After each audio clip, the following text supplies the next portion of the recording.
Welcome to episode 3 of the Conversion Stack. Today, Mark and I are digging into the fundamentals of digital marketing, really what I call the basics, that checklist of items, your conversion tracking, your CRM integrations, your SEO basics, your CRO basics, these core pieces that are often overlooked or skipped that I think are fundamental to effective digital marketing.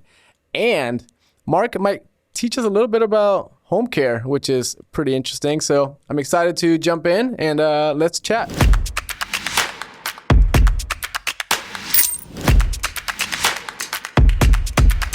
Episode 3 coming live from sunny Orlando, Florida. Last time on the Conversion Stack, we talked about the importance of building a conversion center team, which a lot of people lack. And today, in this episode, we'll be talking about the importance of getting your marketing fundamentals correct, which I think we've identified as another big thing that a lot of people get wrong. So Dan, maybe to kick us off, you could tell us what are the marketing fundamentals that we see so many companies getting wrong?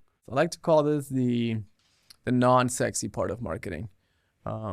Marketing is, I think, very sexy. There's so much like awesome components of marketing, creativity, brand marketing, design, really execution of ad strategies and all that stuff is so gravitating that I think a lot of the focus and talent goes there.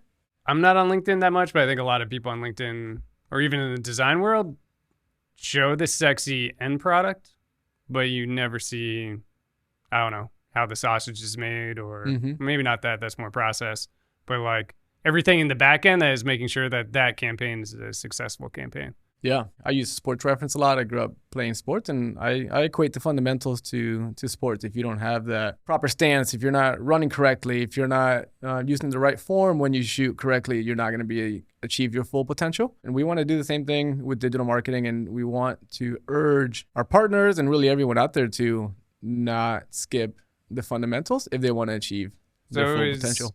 So part of it's almost like, continuing with sports analogy is talent will take you so far. Yep. Right? But if you're never trained on correct form and the basics of doing things right, you're either going to get injured, you're not going to have a long career, or maybe you won't be like the best of the best compared to somebody. Yeah, absolutely. That's a good way to put it. And to drive more clarity back to marketing, especially digital marketing, right, where we live, we think of the fundamentals as those core, really basics requirement of digital. So are your SEO basics in place? Is your analytics foundation in place? Are you properly integrated and have good CRM hygiene? So those components of digital marketing that then empower these creative and big strategies that you want to execute. And I think that's today's topic, and I'm excited to dig in. We always, when we onboard clients or before we even onboard clients, before we have an agreement with a client, we always do some kind of audit, right? So we get to see, and that's just not looking at the front end of their marketing site, that's digging into their analytics, getting access to all their platforms, and really doing a deep dive. I think a lot of times we see maybe 90% of the time that like things are pretty messy in the back end, no matter what they look like in the front end. Yeah. So just hammering what those are: weak SEO basics, ineffective reporting setup, and lack of conversion rate optimization on like the front end of the websites. Are those the big three? Is there anything else you would add? That, and lastly, I think CRM integration and CRM hygiene is the big chunk as well. Got it. So I'm sure a lot of people listening will be like, oh, I've done SEO, right? Oh, I have HubSpot and everything's set up. Why do we go in and say that it's wrong? Or it seems like a lot of people may think that they're getting things correct, but maybe they're not. Yeah, hopefully a lot of people here can relate. We've both worked at high growth startups and you're continuously trying to land the plane. Right. So they are doing SEO properly. They are setting up analytics to their best potential. But there comes a point where someone who's not on the day-to-day trying to land this plane can come in and say, hey, what's going on? Let's take some intentionality into these pieces and let's start working towards what happens after we land this plane, or how do we fly this plane more effectively? I think that's where outsourcing is really valuable, and not just in digital marketing and anything, getting the expert out, the external point of view. So you're saying hire an expert for each one of these areas: SEO, reporting structure, website best practices, whether it's design, development? Not necessarily. I don't think each of those require individual experts. Right. And honestly, there's advanced analytics, there's advanced SEO pieces. You can get as crazy as you want with something like Salesforce if you really want to get into CRM strategies. It's just about getting those core basics in place. And a good, experienced technical marketer that has the bandwidth to tackle those and an understanding of it should be able to do it.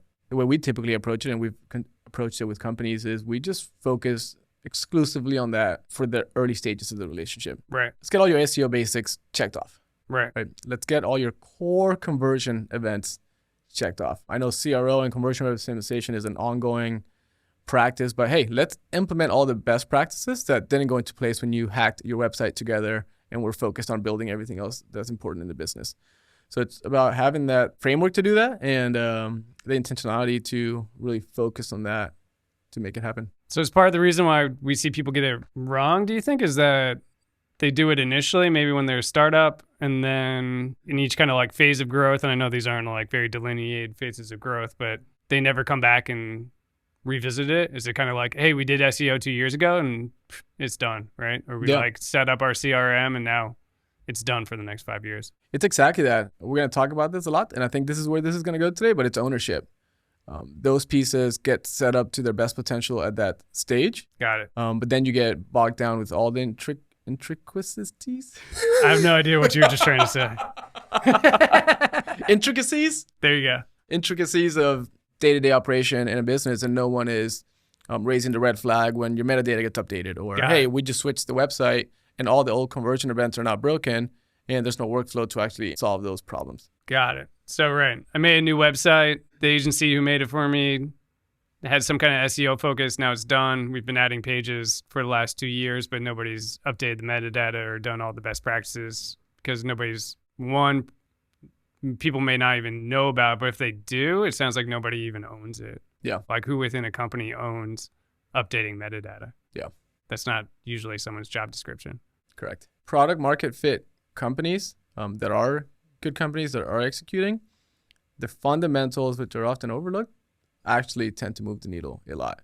Giving Google the ability to better index and treat your website will move the needle in SEO. Right. Getting that data back into your conversion analytics will dictate your marketing strategies so you get better, and will support your ad strategies as well. So like these pieces, which often are overlooked compared to the big picture or the big strategic approaches, will move the needle in the short term and will make those big pieces a lot more effective in the long term. Yeah. We talked about it a little bit last week of product development, owning your product and having like set processes, and then also with like your sales team having like set processes. And then when it comes to marketing, everybody's just kind of like flying by the seat of their pants. And it seems like a little bit of the similar thing. Like you're not just going to set and forget like your sales messaging or scripts, right? If they're not working, you change it, right? It is somebody's job to update that, right? Yeah. If you see users using your product wrong, there's somebody owns what product changes we're going to make, right? And it seems to be like a little bit of that similar story when it comes to like marketing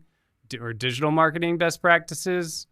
There's probably like a lack of ownership or even like transparency to like what's going on or who even owns making any of these decisions. And it could be because there's so many pieces to it, right? We talk about SEO and analytics. Those are two different components. Right.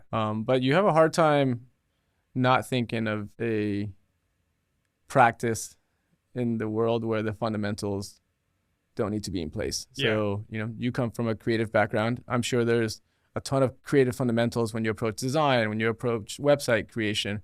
But since it's focused on that, you're able to communicate that with your team consistently. And that should happen if you have an SEO team that's consistently communicating that function. But how do you ensure of that when there's, these four pieces we've talked about? So I think that's probably a challenge for companies. Yeah, right on. And a big thing that we talk about on the design side is like once you know the fundamentals, you can break the rules, right? But if you don't know the fundamentals and you're just kind of like breaking the rules of design, like it's going to look sloppy and just not be an effective design, right? But once you know like what is set and why things are in place, then you can actually start being creative out of the box. And it does remind me of the same thing, like get your fundamentals correct and then move on to like this sexy differentiating yourself for like bigger campaigns that people we've experienced plenty of companies that have extremely robust content strategies, and maybe they'll outsource their blog to HubSpot, which is very common if HubSpot is part of your marketing stack. literally 100 employee companies will have their blog set to no index on there, because that's a default setting. Oh, and HubSpot is the default HubSpot. set. Yeah. Right. So, why would they even have that? I actually don't know if but actually, here's a more realistic example. Okay. Since I think you're right, a lot of blogs are created on staging environments set to no index, and then they're published live in no index and executed on for 6 months. Right, and nobody switched the setting. And that one we've seen a lot. Yeah. That makes so sense. It's who is owning that fundamental piece, and who's even checking the SEO on a monthly basis to make sure that we're getting indexed and not just creating all this content. Right. And for anybody who doesn't know, indexing is basically Google can't search or scan your blog to give you the SEO rankings, which is probably one of the reasons why you have a blog in the first place. Yeah, you're requesting Google, don't make my content visible. Yeah. I mean, we're kind of starting to identify that like nobody owns a lot of these fundamentals and best practices, right? And it sounds like they need like probably a one big time cleanup, but then maintenance. Is that correct? Mm-hmm. And nobody's owning the maintenance is probably a big part of it. Yeah, or there's workflows would be pretty important here. Got it. You think it's bigger that one individual owns these things, or is it really like cross-discipline teams like working together to be focused on it? Yeah, it's an interesting take. Because when I picture like a CMO of like mid, even large size companies, they are focused on the sexy stuff. Yep. Right? What's like our next big ad campaign going to be?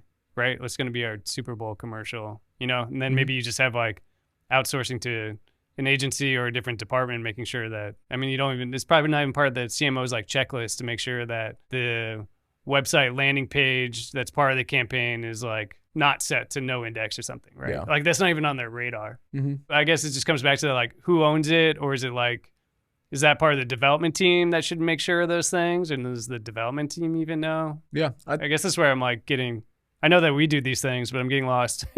Where in other companies, who's responsible for it? It should be your demand generation expert, whoever owns your digital marketing execution. Yeah. And the nice thing about fundamentals, unlike a lot of marketing, which is more nebulous, the fundamentals is checklist marketing.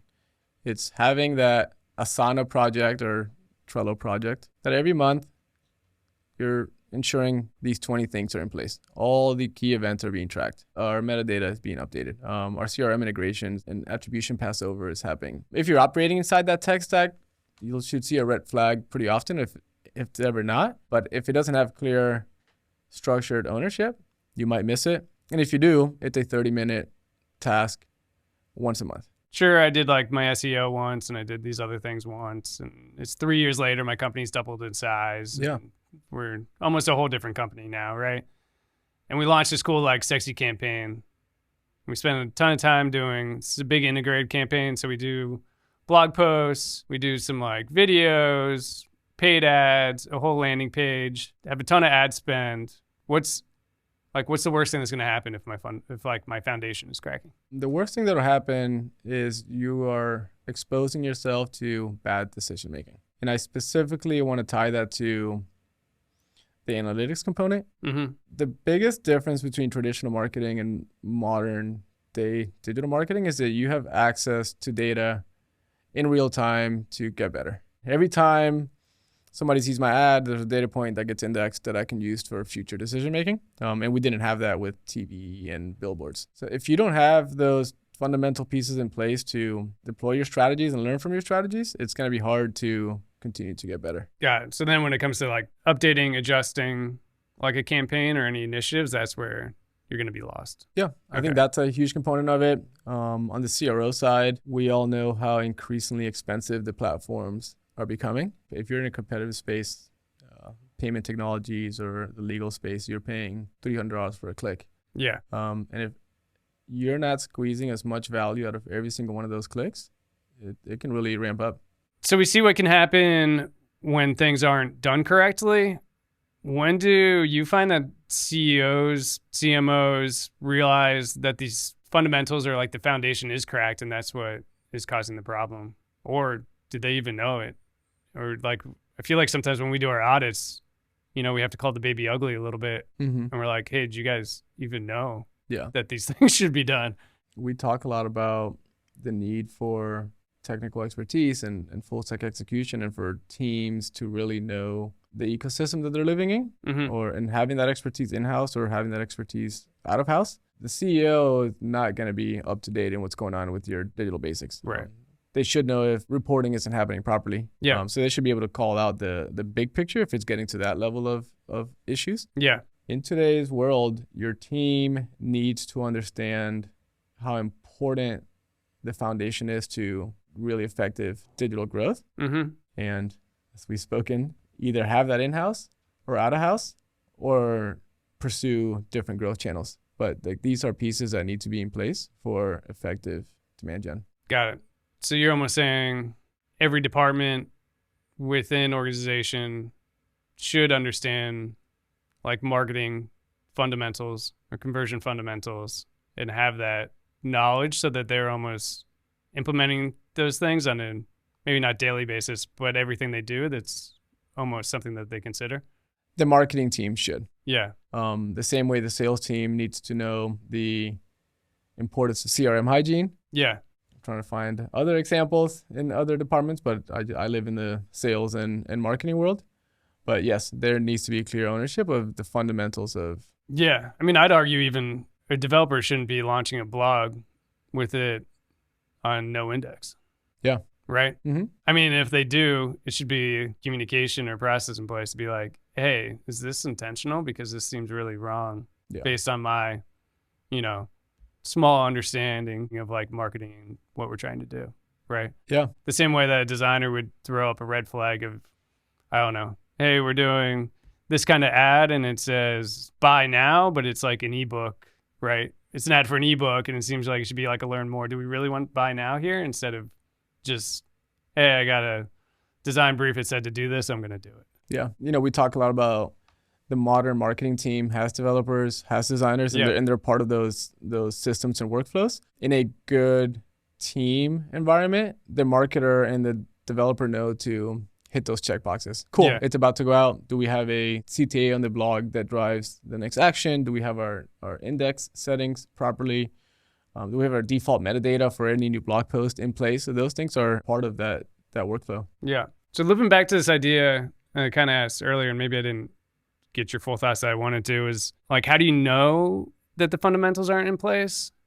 And I feel like a lot of times maybe people don't. Are people spinning their wheels, like launching campaigns without getting the right attribution or the right data? And then it's almost like, hey, why aren't we getting the right data? And whoever's in charge of getting that data is almost like the scapegoat. And there's no fundamentals in place to even gather the right data. Without setting up the non-sexy parts of your campaigns or your strategies, the communication, the insights become a lot more difficult. Right. So either you're not getting the success you should be having, or you're not able to report up effectively. And marketing is just a function of business. Yeah. So what do we see in companies extremely often? They gut out their marketing or the revenue team. They bring in a new CMO. Yeah. That individual starts pulling a bunch of strings. Everything's looking really good. Month 9, CEO starts to lose trust, right? They're not getting the results. They're not even getting the insights to understand why they're not getting the results. Right. Then CMO is scrambling, telling people to get different reports. Those people are scrambling.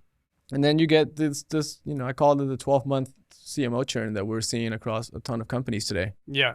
I think we even saw it with somebody we onboarded recently. It was like a very long sales process with them, but they were trying to do like blogs, webinars, and other things. And they kept on almost just like kicking the can down the road. Because from what you were telling me, it seemed like they were like, oh, well, we're hoping some data will come in, or we're like doing these things and we're hoping it will turn around. Yeah. But you're like, let's get it right now in the beginning so you get this right instead of you spending another 9 months just to figure out you're not getting it right. Yeah. Then when they got into scramble mode, they hired us. Yeah.